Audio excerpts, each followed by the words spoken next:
여러분들 혹시 에이즈란 병에 대해 아시나요? 이제 본병은 제가 느낀 바론 성병 중에서 사실상 가장 유명한 친구이면 물론 영국의 전설적인 밴드 퀸의 메인 보컬 프레디 머큐리 같은 유명인도 걸린 적 있는 그러한 병이다 보니 대부분의 분들은 당연시리 하는 그러한 병이지 않을까 싶은데, 유독 본병에 대해 그런 인식 혹은 말들이 많죠. 에이즈는 남자끼리 째끼면 걸린다더라, 아니면 에이즈는 사실상 남성만 걸리는 병이다 같은 말들 말입니다. 근데 과연 이게 사실일까요? 자, 그래서 이번 시간엔 이것에 관해 오늘도 저와 함께 건전하게 알아보자면,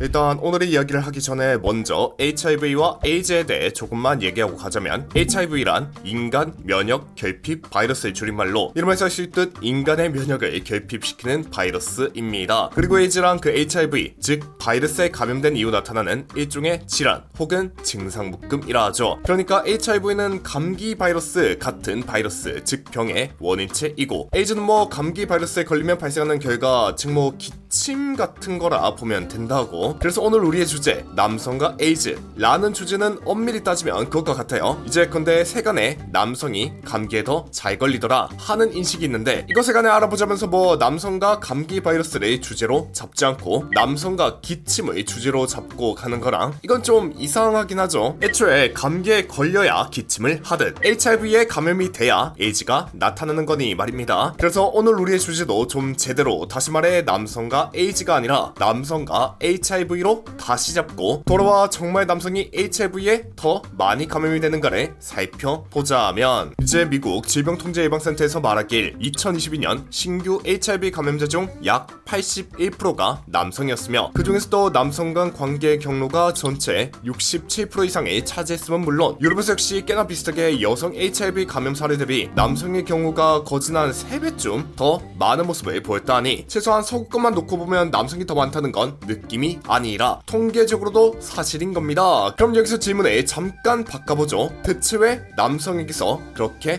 많이 나타나는가? 이 질문에 대답하려면 우린 HIV가 어떻게 전파되는가를 살펴봐야 하는데, 이건 생각보다 단순합니다. 그냥 감염자의 체액 속에 있는 바이러스가 상대방의 점막이나 미세한 상처 틈을 통해 들어올 때 감염이 일어난다죠. 근데 그 남성끼리 째낄 때는 이제 어디를 주로 쓰는가 하면 아무래도 뒷문을 쓰게 되죠. 허나 이 뒷문이란 게 그런 용도를 위해 설계된 기관은 아니지 않습니까? 그러니까 표현이 좀 이상하긴 하나, 여성이 그 길 같은 경우에는 애시당초 뭔가를 받아들이고 다시 내보내도록 설계된 기관이니 상피층도 두껍고 윤활유도 많은 모습을 보이는데 반해 뒷문은 뭘 넣으라고 만들어진 곳이 아닌 내보내는 것만이 목표였던 기관인지라 점막도 얇고 윤활성도 상당히 적은 모습이라더라 하고요. 그래서 실제 아주 약한 마찰에도 미세한 상처가 생기기 쉽고, 이건 곧 바이러스가 더 쉽게 침투할 수 있다는 걸 의미하는데, 여기서 끝이 아니다. 덤으로 액 속 바이러스의 양도 문제인 것이, 감염자의 액 한 방울엔 수백만 개의 바이러스 입자가 들어있다는데, 감염 초기엔 본인도 모르는 사이에 그 농도가 폭주하게 된답니다. 즉 공격은 바이러스 밀도가 높고 소비는 상처가 잘 생기니 감염률이 높아지지 않을래야 않을 수가 없겠죠. 그래서 그런가 실제 CDC 기준으로 여성의 기를 통한 전파 확률이 0.08% 정도라면 뒷문은 1.4% 정도로 거진 한 20배가량 차이나는 모습을 보인다고. 물론 HIV, 에이즈라는 병은 자연 발생하는 병이 아닌, 어쨌든간 감염자가 존재해야 전파가 되는 병인 건 사실이라, 애당초 공격이나 수비 둘 다 감염이 되지 않았다면 큰 문제가 되지 않는 게 사실이긴 합니다. 사실이긴 하나, 여기서 또 문제 아닌 문제가, 이 남성 간의 관계를 주로 가지는 그런 네트워크는 서로가 서로를 아는 작은 커뮤니티 형태로 묶여있는 경우가 많다더라고요. 살짝 폐쇄적 클러스터 구조 마냥, 이 말을 바꿔 말하면 그 안에서 딱 한 명만 감염돼도 서로가 돌려 돌림판을 하다 전파고리가 아주 쉽게 이어질 수 있다는 것이고, 그럼 바이러스 입장에서 보면 일종의 지하철 노선도 마냥 착 퍼질 수 있다는 것이 되죠. 근데 여기서 꽤나 반전 아닌 반전을 좀 얘기하자면, 이 시야를 조금 더 넓혀, 그러니까 미국, 유럽 정도만 보는 게 아닌 전 세계로 확장해서 보자면, 2023년 기준 HIV 신규 감염자는 56%가 남성, 44%가 여성으로 막 그렇게까지 많은 차이가 나는 건 아니라는 거. 심지어 사하라남 아프리카 등 일부 지역은 여성 감염률이 남성보다 더 높게 나타나기도 했다는데, 물론 이들은 이제 주사기 재사용이나 소독되지 않은 의료기구 사용 혹은 감염된 피가 들어간 수혈같이 비성적 경로들인 경우가 대부분이지만, 이걸 다시 말하면 뭡니까? 네, 에이즈, HIV는 특정 성별의 병이 아닌 감염이 이미 존재하는 상황에서 체액이 어디로 갔는가의 문제인 것이죠. 즉